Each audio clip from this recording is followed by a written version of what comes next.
Ya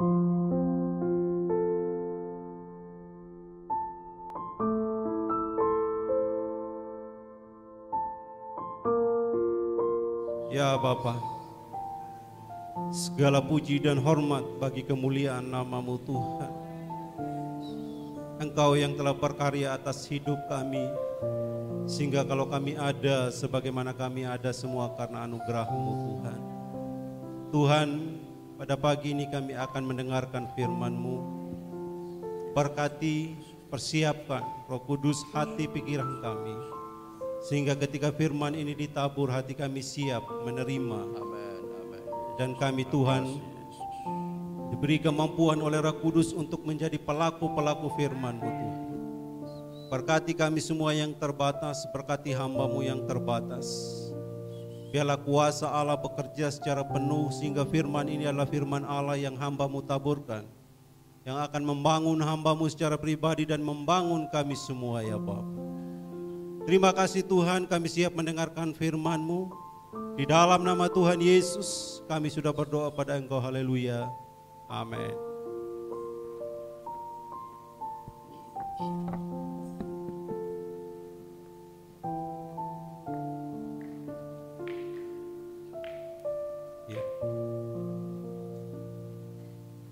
Shalom Bapak Ibu, puji Tuhan kita bertemu pada minggu ini dalam ibadah minggu.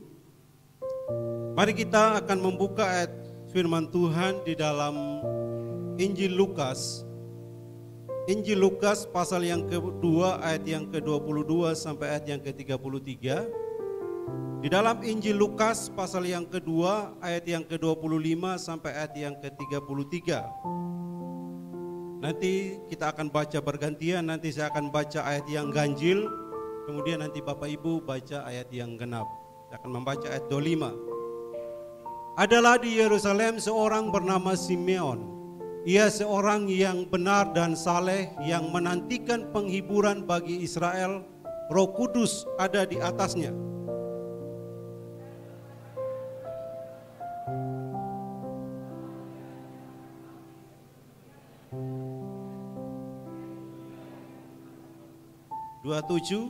Ia datang ke bait Allah oleh Roh Kudus ketika Yesus anak itu dibawa masuk oleh orang tuanya untuk melakukan kepadanya apa yang ditentukan hukum Taurat.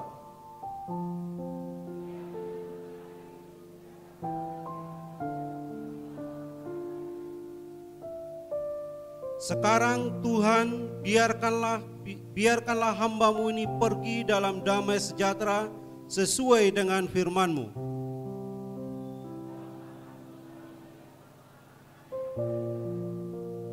Yang telah Engkau sediakan di hadapan segala bangsa.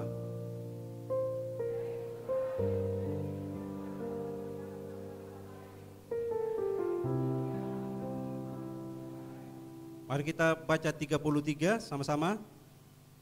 Dan bapa serta ibunya amat heran akan segala apa yang dikatakan tentang dia. Nah, Bapak Ibu, saudara-saudara yang dikasihi Tuhan, firman Tuhan pada pagi hari ini saya beri judul Keselamatan adalah rencana dan karya Allah. Amin. Jadi keselamatan kita adalah rencana dan karya Allah. Allah yang merencanakan, Allah juga yang melaksanakan atau yang mengkaryakannya di dalam kehidupan orang yang percaya. Bapak Ibu, saudara-saudara yang dikasihi Tuhan, karena keselamatan itu adalah rencana dan karya Allah, maka ada pesan pertama yang kita pelajari di dalam ayat 25 sampai ayat yang ke-27.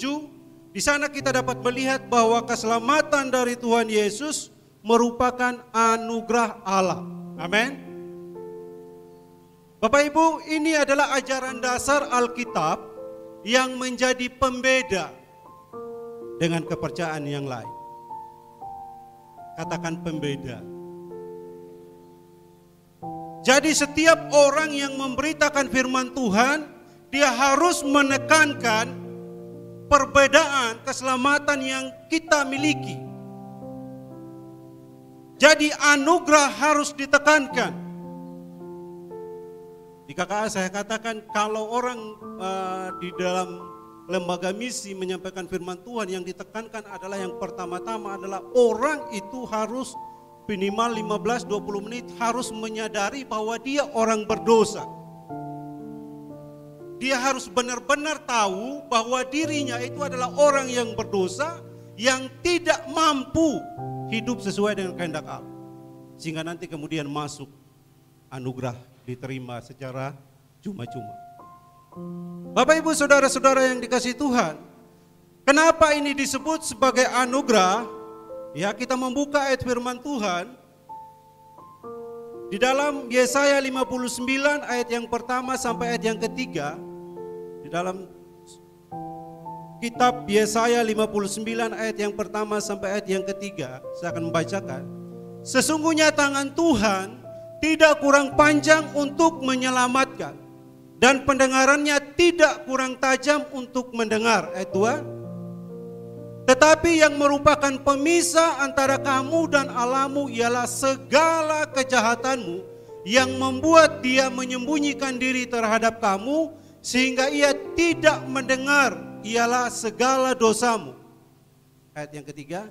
Sebab tanganmu cemar oleh darah dan jarimu oleh kejahatan, mulutmu mengucapkan dusta, lidahmu menyebut-nyebut kecurangan.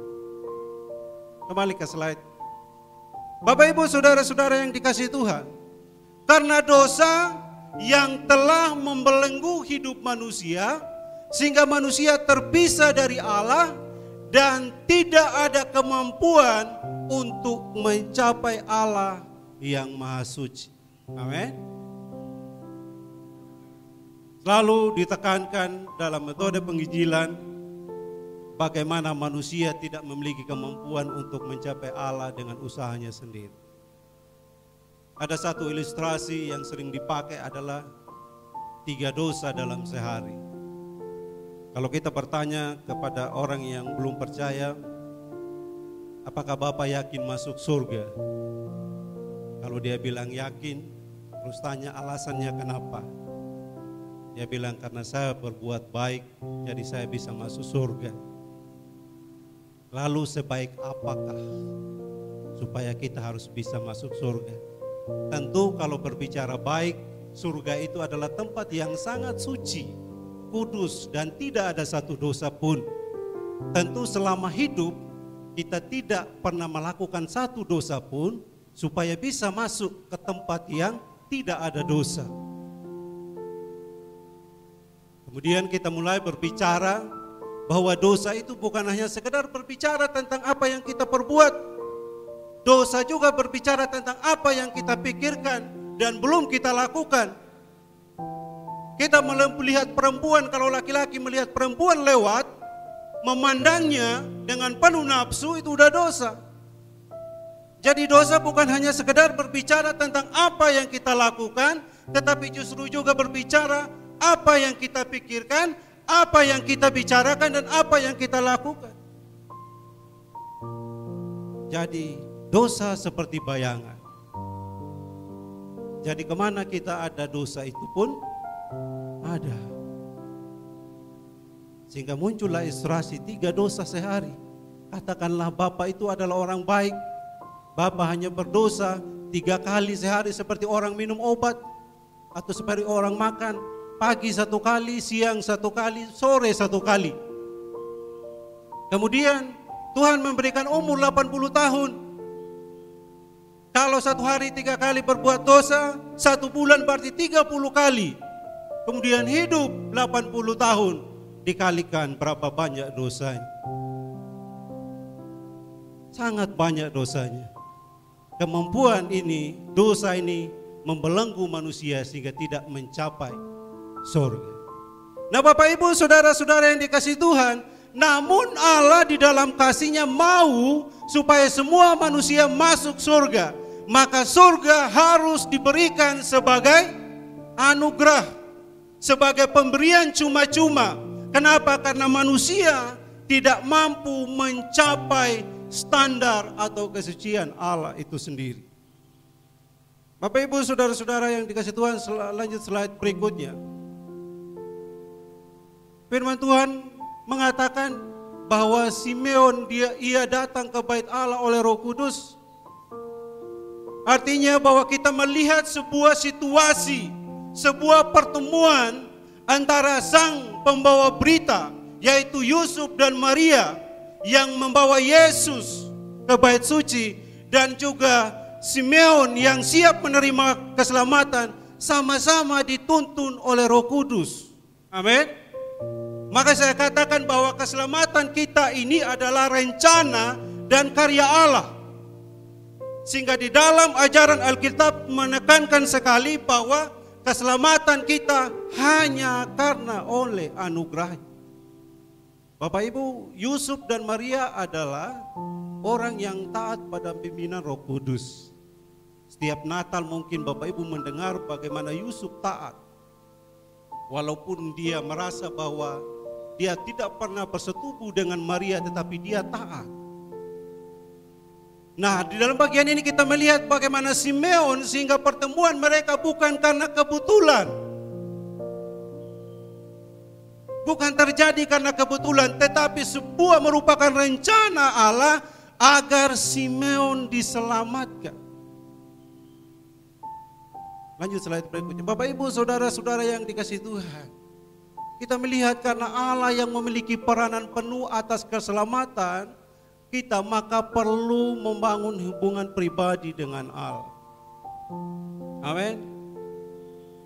Bapak Ibu, saudara-saudara dikasihi Tuhan, firman Tuhan yang kita baca tadi bahwa Simeon adalah orang yang benar dan saleh. Tetapi kita melihat bagaimana Roh Kudus Allah bekerja supaya Simeon diselamatkan.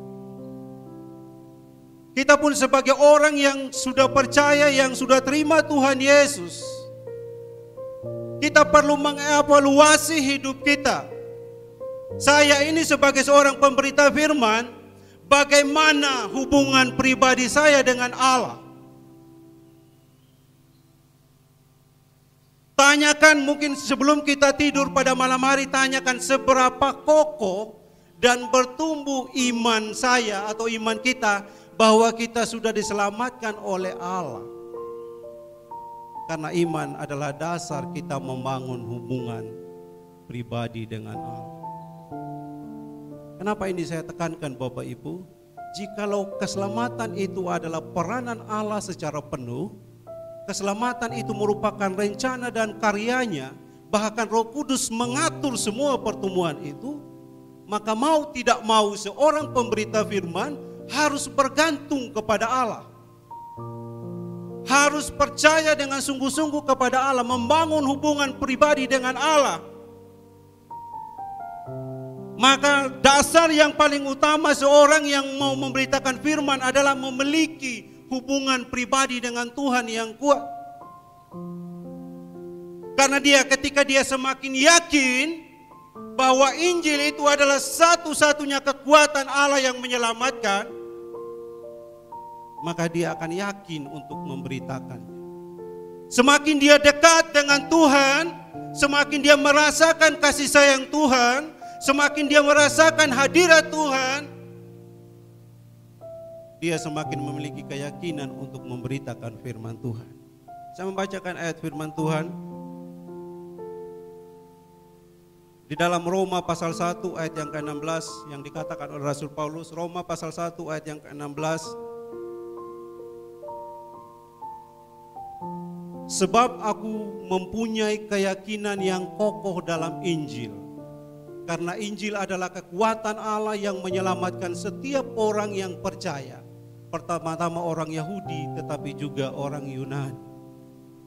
Bapak Ibu, saya pernah sampaikan bahwa kata kekuatan di dalam bahasa aslinya itu dikatakan dunamis. Kata dunamis ini kemudian dipakai untuk bahan peledak namanya dinamit. Jadi ketika orang menambang, ketemu batu yang besar, batu itu harus dibor, dimasukkan bahan peledak yang namanya dinamit. Kemudian diletakkan, batu yang sebesar itu, yang sekeras itu mampu dipecahkan. Yang mau saya sampaikan adalah bahwa dosa itu adalah belenggu yang kuat, yang sangat kuat. Kalau manusia sudah terikat di dalam dosa, dia akan susah untuk keluar. Dia terikat. Sama dengan orang kalau narkoba susah untuk keluar. Sudah ketagihan, pingin melakukan sesuatu yang salah di hadapan Tuhan. Maka dikatakan bahwa Injil itu adalah dinamisnya Allah. Injil itu adalah kekuatan Allah yang mampu menghancurkan kekuatan dosa yang membelenggu manusia. Bapak Ibu saudara-saudara yang dikasihi Tuhan, oleh karena itu mari kita bangun hubungan pribadi dengan Allah. Hubungan pribadi dengan Allah sangat mempengaruhi tingkat ketaatan dan kepekaan kita pada pimpinan Roh Kudus sebagai pemberita firman. Yusuf dan Maria orang yang memiliki hubungan pribadi dengan Allah. Firman Tuhan ayat yang terakhir dikatakan, Yusuf dan Maria terheran melihat kejadian itu. Mungkin kita juga akan terheran melihat kejadian itu, bagaimana kita memberitakan Yesus karena Roh Kudus bekerja secara penuh. Itu yang pertama. Bapak Ibu saudara-saudara yang dikasihi Tuhan, pelajaran kedua yang kita pelajari, tolong ditampilkan ayatnya yang ke-28 sampai ayat yang ke-30. Ayat 28 sampai ayat yang ke-30. Di dalam ya. Dikatakan di sana ini tentang Simeon, ia menyambut anak itu dan menatangnya sambil memuji Allah.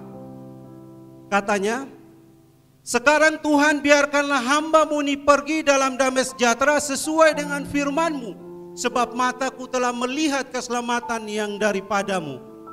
Kemudian lanjut. Sampai situ ya, 30 ya. Ya. Ya. Baik Bapak Ibu saudara-saudara yang dikasihi Tuhan, bagian yang kedua yang kita pelajari pada bagian ini adalah keselamatan dari Tuhan Yesus membawa kita siap mati dalam keadaan damai. Siap mati dengan damai sejahtera. Oh luar biasa Bapak Ibu. Kematian itu adalah musuh terbesar bagi manusia. Kematian merupakan musuh yang sangat menakutkan. Kalau saya tanya ada di sini yang siap mati, belum tentu ada yang angkat tangan. Kalau ada kita doakan supaya cepat. Bapak Ibu saudara-saudara yang dikasihi Tuhan, kematian merupakan musuh yang sangat menakutkan. Kenapa sih menakutkan? Karena kita belum pernah mengalami kematian. Karena sesuatu yang belum kita alami itu menakutkan. Makanya orang kalau baru pertama kerja itu, aduh jangan sampai gini, sudah khawatir. Atau mungkin kita belum ada teman yang pernah mati. 1 tahun kemudian survei dulu, kemudian balik tanya, ngasih tahu, oh surga nanti seperti ini sih, dan lain sebagainya. Oh kalau gitu ya saya siap-siap aja. Tapi puji Tuhan kita diingatkan, orang percaya tahu. Kalau mati mau kemana tahu, karena kita diberitahu oleh firman Tuhan. Amin. Jelas sekali. Firman Tuhan mengatakan bagaimana kehidupan setelah kematian. Minggu lalu Pak Sandi katakan teologi kematian. Tetapi bagi mereka yang di sana yang nggak tahu, ini sangat menakutkan.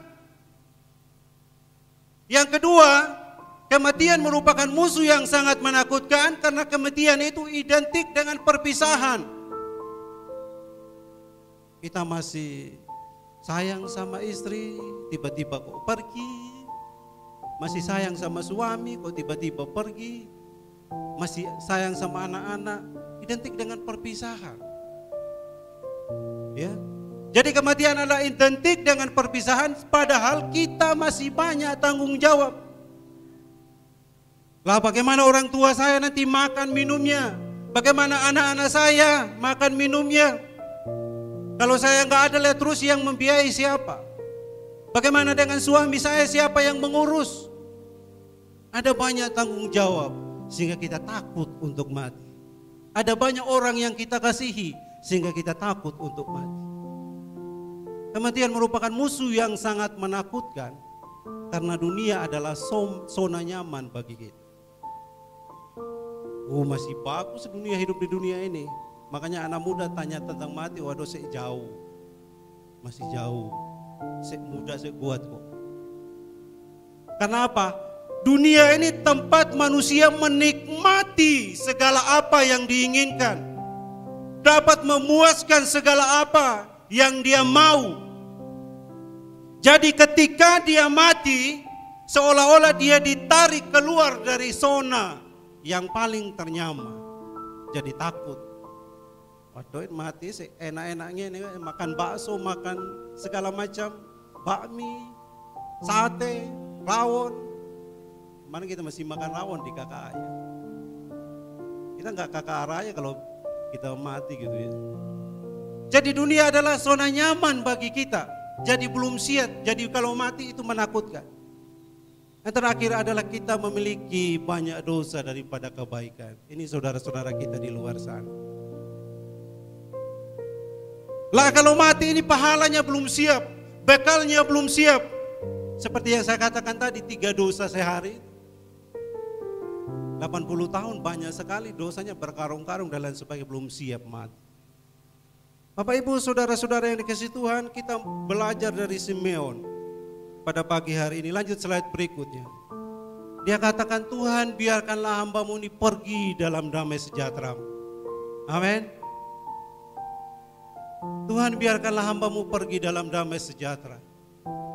Simeon mengatakan ini setelah dia menyambut seorang anak yang berumur 8 hari. Dia menggendongnya, dia menatangnya dengan tangan, mungkin kalau didramakan dengan tangan yang gemetar, mulut yang gemetar, dia berkata, Tuhan biarkanlah hamba-Mu ini pergi dalam damai sejahtera. Bapak Ibu saudara-saudara yang dikasihi Tuhan, keberaniannya menghadapi kematian karena bayi itu adalah Sang Mesias, Yesus Kristus. Amin.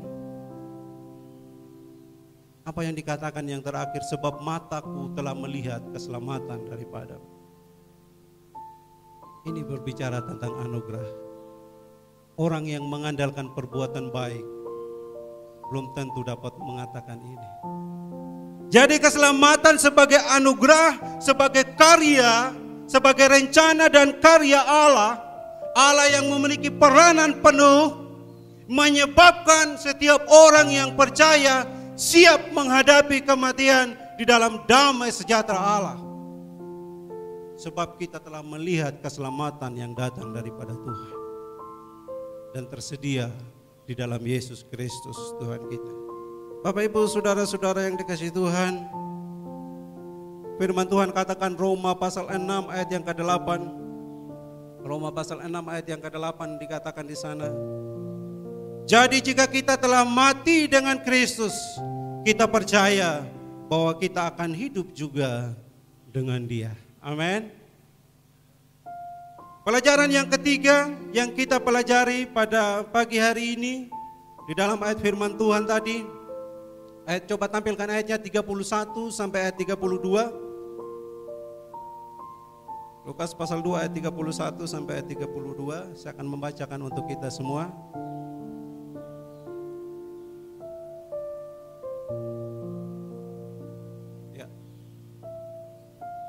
Yang telah engkau sediakan di hadapan segala bangsa, yaitu terang yang menjadi penyataan bagi bangsa-bangsa lain dan menjadi kemuliaan bagi umat-Mu Israel. Yang ketiga adalah bahwa keselamatan Tuhan Yesus atau dari Tuhan Yesus harus diberitakan kepada semua orang. Seperti saya katakan tadi, kenapa? Karena keselamatan ini memberikan jaminan kepastian. Karena Allah sendiri yang merancang dan melaksanakan, Dia pemilik surga, tempat manusia hidup untuk selama-lama. Jadi di bahasanya sebenarnya sederhana, gampang diingat. Dia yang punya surga. Jadi Dia yang merancang keselamatan. Surga itu adalah tempat bagaimana manusia hidup selama-lamanya. Jadi kalau Dia yang punya semuanya, ya mari percaya dan terima Dia. Simeon orang, dikatakan firman Tuhan tadi, Simeon adalah orang yang benar dan saleh, tapi masih membutuhkan keselamatan dalam Kristus. Mungkin kita berkata orang di luar sana, aduh ada ini orang yang baik sekali. Setiap hari mungkin tetangga kita depan rumah pakaiannya udah putih semua. Dari kaki sampai kepala. Kemudian kita lihat dia setiap hari beribadah. Terus, oh sepertinya dia tidak butuh Tuhan Yesus. Udah putih semua, udah bersih kok. Langsung cus masuk surga. Bapak Ibu, tidak seperti itu. Firman Tuhan katakan bahwa Simeon adalah orang yang benar dan saleh. Itu bukan kata Simeon. Simeon gak ngomong saya ini orang baik, orang saleh, bukan. Tetapi firman Tuhan mengakui kebaikan dan kesalehannya. Tetapi apa yang dikatakan? Tetapi Simeon masih membutuhkan Yesus Kristus. Sampai dia siap mengatakan, Tuhan biarlah aku pergi di dalam damai sejahtera. Sebelum dia mengalami pertemuan itu, Simeon belum bisa mengatakan hal yang demikian besar. Simeon belum berani menghadapi kematian. Dia perlu Yesus. Artinya keselamatan bukan hasil dari kesalehan manusia, tetapi keselamatan firman Tuhan katakan datang dari Tuhan. Amin. Datang dari Tuhan, bukan usaha manusia. Lanjut slide berikutnya. Bapak Ibu saudara-saudara yang dikasihi Tuhan, dikatakan di dalam firman Tuhan ada 3 kata yang saya ambil yang tertulis di dalam firman Tuhan. Saya kira ini cukup penting. Keselamatan adalah penghiburan, terang, dan kemuliaan bagi segala bangsa. Bapak Ibu, manusia sudah terjajah oleh dosa. Dia butuh dibebaskan, diselamatkan. Itulah penghiburan sejati. Jadi orang kalau terjajah, diperhamba, dia butuh kekuatan, dia butuh penghiburan. Dan keselamatan dari Tuhan Yesus merupakan penghiburan yang sejati. Manusia sudah jatuh dalam kegelapan dosa. Manusia butuh terang keselamatan. Manusia sudah kehilangan kemuliaan. Firman Tuhan katakan, karena semua manusia telah berbuat dosa dan telah kehilangan kemuliaan Allah. Manusia sudah kehilangan kemuliaan, butuh diselamatkan supaya kembali kepada kemuliaan. Mari kita membuka ayat firman Tuhan, ayat yang terakhir di dalam Lukas pasal 2 ayat yang ke-36 sampai ayat yang ke-37. Ayat 36 sampai 37. 38 ya, 37 sampai 36 sampai 38. Saya akan membacakan ayat selanjutnya yang kita pelajari. Lagi pula di situ ada Hana, seorang nabi perempuan anak Fanuel dari suku Asher. Ia sudah sangat lanjut umurnya. Sesudah kawin ia hidup 7 tahun lamanya bersama suaminya. Lanjut. Dan sekarang ia janda dan berumur 84 tahun. Ia tidak pernah meninggalkan bait Allah dan siang malam beribadah, berpuasa dan berdoa. Dan pada ketika itu juga datanglah ia ke situ dan mengucap syukur kepada Allah dan berbicara tentang anak itu kepada semua orang yang menantikan kelepasan untuk Yerusalem. Orang yang berpuasa, berdoa, yang memiliki hubungan yang kuat dengan Allah sangat mudah untuk memberitakan Yesus sebagai sumber keselamatan atau kelepasan bagi segala bangsa. Bapak Ibu saudara-saudara yang dikasihi Tuhan, kembali ke slide Firni. Slide selanjutnya.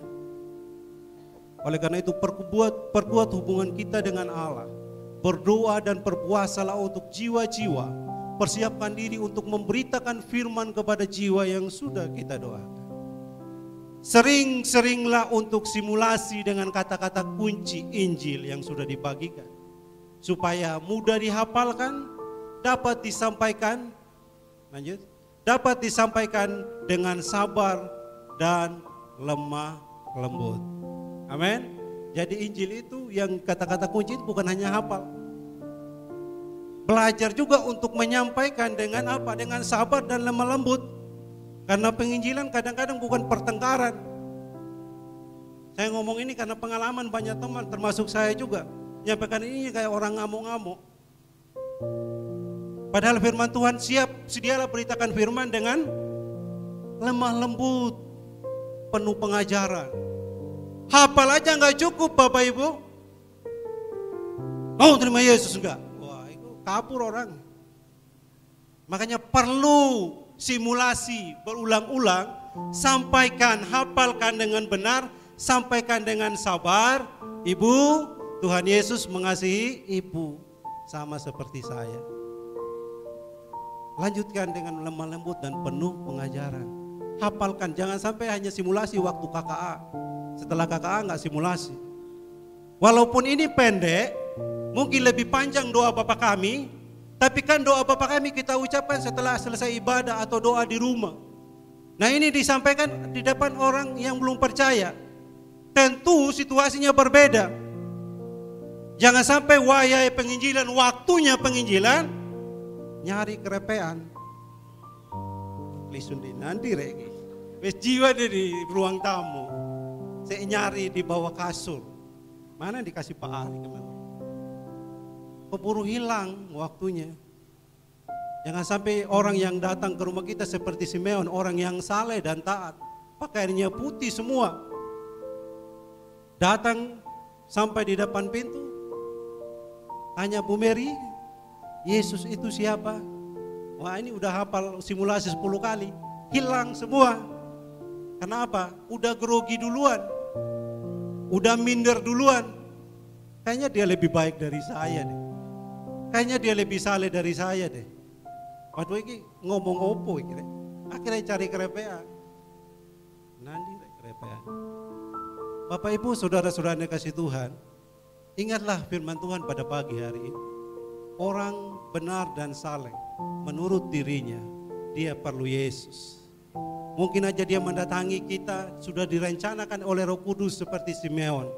Dia datang bertanya kepada Bapak Ibu, Bu, siapa Yesus itu? Jelaskan. Tuhan Yesus itu yang mati di atas kayu salib. Karena dia mengasihi semua manusia supaya diselamatkan, termasuk saya dan Bapak. Dia sudah bangkit, kemudian dia sudah naik ke surga menyediakan tempat buat Bapak dan saya. Apakah Bapak mau terima Tuhan Yesus? Tapi kalau sudah khawatir duluan, takut duluan, gemetaran duluan, padahal orang ini seperti Simeon datang membutuhkan keselamatan, nggak jadi. Nice, ngomong apa? Yesus itu sampai tanya Pak Ari, nyari kerepean nggak ketemu ya, gini Pak Ari. Bapak Ibu saudara-saudara dikasih Tuhan, Roh Tuhan ada pada kita. Amin. Tuhan senantiasa mengatur pertemuan kita dengan orang lain. Makanya Pak Ari bilang doalah 1 bulan 1 jiwa. Karena Tuhan mau mengatur pertemuan kita dengan 1 jiwa itu. Dan beritakan firman itu. Saya mau katakan bahwa kalau kita pun diselamatkan, itu adalah anugerah Tuhan. Kita hidup adalah anugerah Tuhan. Kita dipakai untuk melayani Tuhan, itu adalah anugerah Tuhan.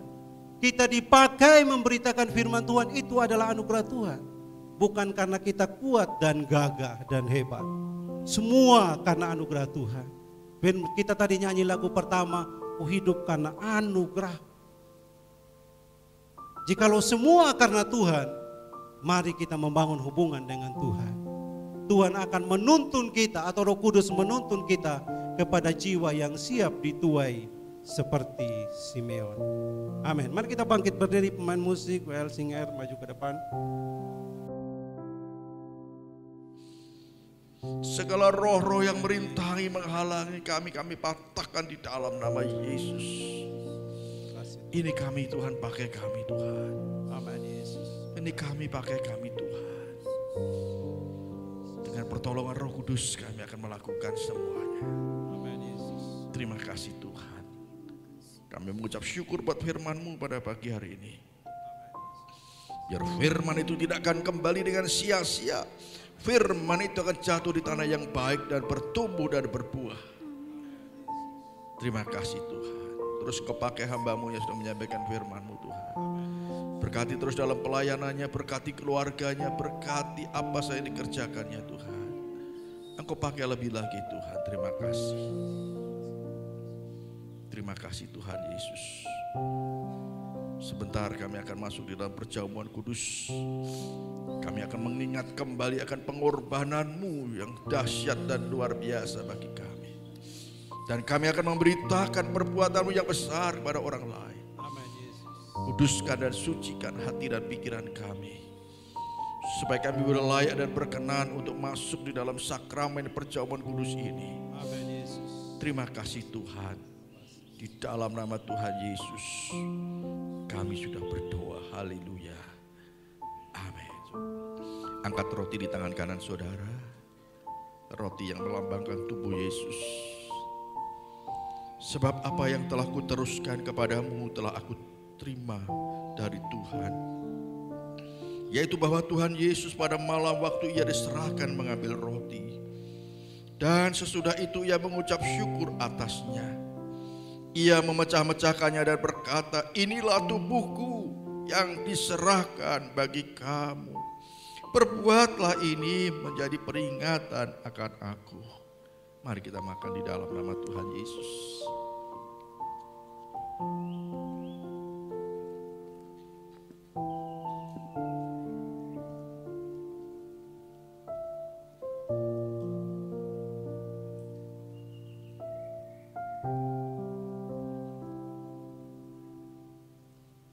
Persiapkan cawan saudara.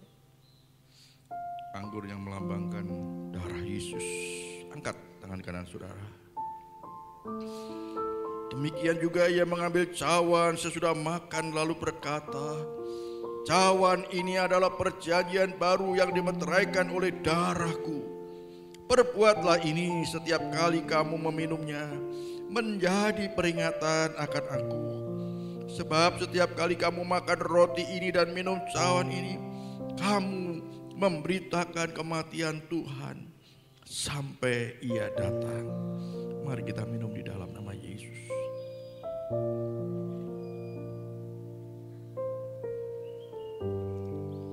Mari ucapkan syukur pada Tuhan. Ucapkan syukur pada Tuhan. Terima kasih Tuhan Yesus. Terima kasih buat perbuatanmu yang besar Yesus. Terima kasih buat karyamu yang ajaib Tuhan bagi kami Tuhan. Kami binasa tanpa pengorbananmu Tuhan. Terima kasih Tuhan Yesus. Kami tidak akan melupakan perbuatanmu yang besar. Kami akan memberitakan perbuatanmu yang besar ini kepada orang lain, supaya mereka juga boleh mendengar dan mereka menjadi percaya pada Engkau, sehingga mereka mendapatkan satu kepastian keselamatan. Terima kasih Tuhan Yesus, terima kasih. Terpujilah namamu Tuhan. Di dalam nama Tuhan Yesus kami sudah berdoa. Haleluya.